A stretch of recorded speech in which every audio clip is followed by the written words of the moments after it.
انسان با اختیار ہے مجبور محض؟ بعض معاملات میں بالکل مجبور ہے اور مجبور محض ہے، اور بہت سے معاملات ہیں جس میں اس کے پاس اختیار ہے. میں کہاں پیدا ہوں گا، میری کیا شکل و صورت ہوگی، مجھے کیا صلاحیتیں دے کر بھیجا جائے گا، اس میں میرے کسی فیصلے کو کوئی دخل نہیں ہے. لیکن میرا اخلاقی وجود وہ میرے اختیار میں ہے.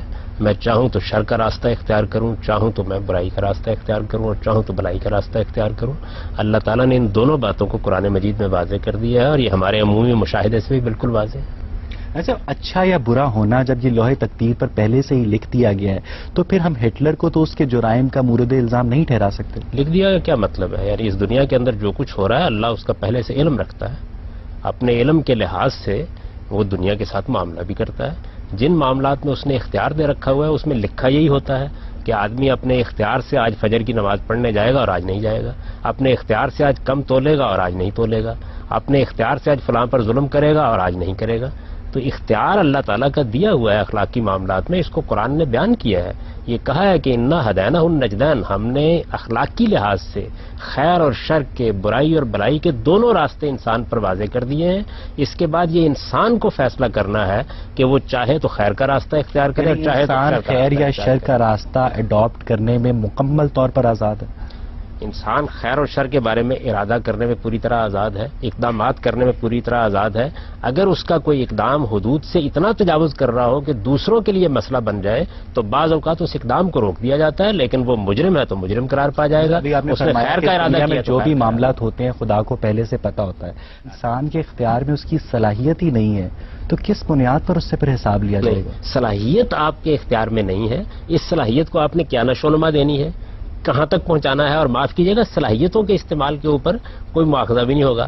مواخذہ تو خیر و شر کے معاملے میں ہونا ہے. آپ کو ایک شاعر کی صلاحیتیں دی گئیں، آپ کتنے بڑے شاعر بنے، آپ نے اپنی کتنی تربیت کی، آپ نے کیا تعلیم پائی، آپ نے کیا اساتذہ سیکھا، اس کے لحاظ سے دنیا میں نتائج نکل آئیں گے. جو آخرت کا معاملہ ہے وہ اس بنیاد پر نہیں ہوگا کہ آپ کتنے بڑے شاعر بنے، کتنے بڑے ادیب بنے، کتنے بڑے سائنسدان بنے. آخرت کے مواخذے کی بنیاد خیر و شر ہے. اصل جو قرآن مجید میں جناب خضر نے ایک 8 سالہ بچے کو ہلاک کیا، آپ کے علم میں ہوگا، تو غام صاحب اس کا مطلب ہے کہ وہ بچہ کہ قرآن مجید ہی کے مطابق بڑا ہو کر اپنے ماں باپ کو دکھ دینے والا تھا. تو اس کا مطلب ہے کہ وہ خدا کو پہلے سے پتا تھا کہ یہ اپنے والدین کو دکھ دے گا، اس لیے اس کو ایلیمنیٹ کروا دیا گیا. اس کا مطلب ہے غام صاحب پھر تو ہم لوگ ایک ایسے امتحان میں آئے ہیں، ایک ایسے امتحان میں بیٹھے ہیں جس کا رزلٹ خدا کو پہلے سے معلوم ہے. تو دیکھیے بات یہ ہے کہ خدا کے علم کا آپ کے عمل پر کیا اثر پڑتا ہے. اصل سوال یہ ہے، اگر تو میرا علم آپ کے عمل خدا کو الٹیمیٹلی پتا ہے کہ اس نے کرنا کیا ہے تو میں کیوں اس کے عمل کے اوپر توجہ دوں؟ مجھے پتا ہے اس نے کرنا کیا، اس نے برا آدمی مرنا ہے مجھے پتا ہے، اس نے اچھا آدمی مرنا ہے مجھے پتا ہے. دیکھیے بات آپ علم اور عمل کو خلط بلط کر رہے ہیں اور اسی سارا فساد پیدا ہوتا ہے. میرا علم میرے اختیار پر ہے، میرا عمل میرے اختیار پر ہے، اور خدا کا علم محیط کل ہے، وہ ہر چیز کا احاطہ کیے ہوئے ہے.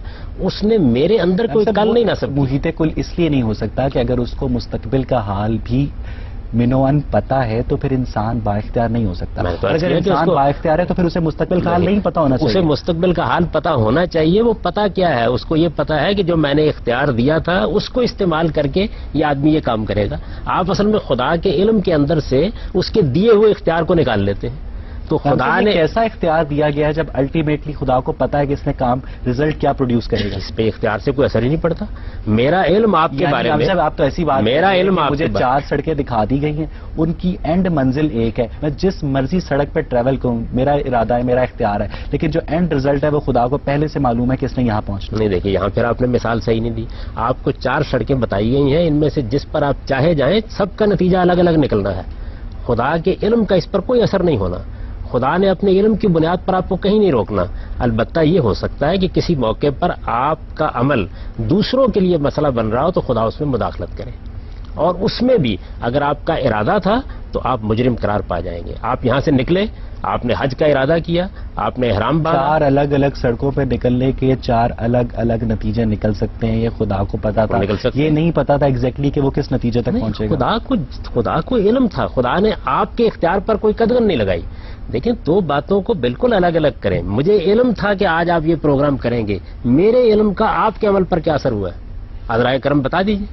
اور آپ کو علم تھا کہ میں آج یہاں آؤں گا، آپ کے اس علم کا میرے عمل پر کیا اثر ہوا ہے؟ میں نے یہ اپنے ارادے اور اختیار سے فیصلہ کیا، ارادے اور اختیار کی بنیاد پر یہاں آیا۔ علم کو خدا کے علم سے نہیں ملا سکتے۔ میرا علم آج قطعی تھا، پہلی بات آج میرا علم خدا کا حکم ماضی میں بھی ہے، خدا کا جو علم ہے ماضی میں بھی ہے، حال میں بھی ہے، مستقبل میں بھی ہے۔ آپ کا علم صرف آج حال پر محیط تھا۔ دیکھیے، آپ لفظ علم کو جب مطلقاً استعمال کرتے ہیں تو آگے وضاحت نہیں کرتے کس بات کا علم۔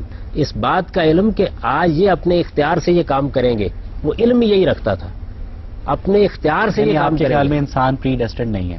بالکل بھی نہیں۔ ان معاملات میں جن کا تعلق خیر و شر سے ہے، وہ معاملات جن معاملات کو خدا نے اپنے جن معاملات کا تعلق خیر و شر سے ہے ان میں انسان پری ڈیسٹنڈ نہیں ہے۔ کون کون سے معاملات ہیں؟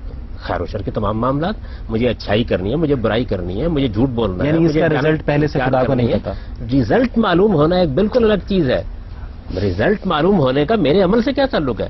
میں گھر سے نکلا ہوں، میں نے جا کر کسی کے مال پر غصب کیا ہے، میں نے غبن کیا ہے، میں نے اپنے ارادے اور اختیار کو غلط تقدیر میں یہ کچھ نہ لکھا ہوتا تو وہ نہ کسی کا مال۔ پھر آپ نے ایک لفظ استعمال کیا تقدیر میں لکھا، یہ تو آپ کی تعبیر ہے، قرآن مجید کی تعبیر تو یہ نہیں ہے۔ قرآن مجید تو یہ کہتا ہے ما تسقط من برکۃ میں حضرت عبداللہ بن عباس سے روایت ہے۔ آپ ذرا مجھ سے قرآن سن لیجئے جی۔ قرآن مجید تو یہ کہتا ہے کہ ما تسقط من برکۃ الا یعلمها، کوئی پتا بھی نہیں گرتا مگر یہ کہ اللہ اسے جانتا ہوتا ہے۔ لیکن پتا عالم اسباب میں جو اسباب پیدا ان کے تحت گرتا ہے، خدا اس کو گرانے کے لیے نہیں آتا۔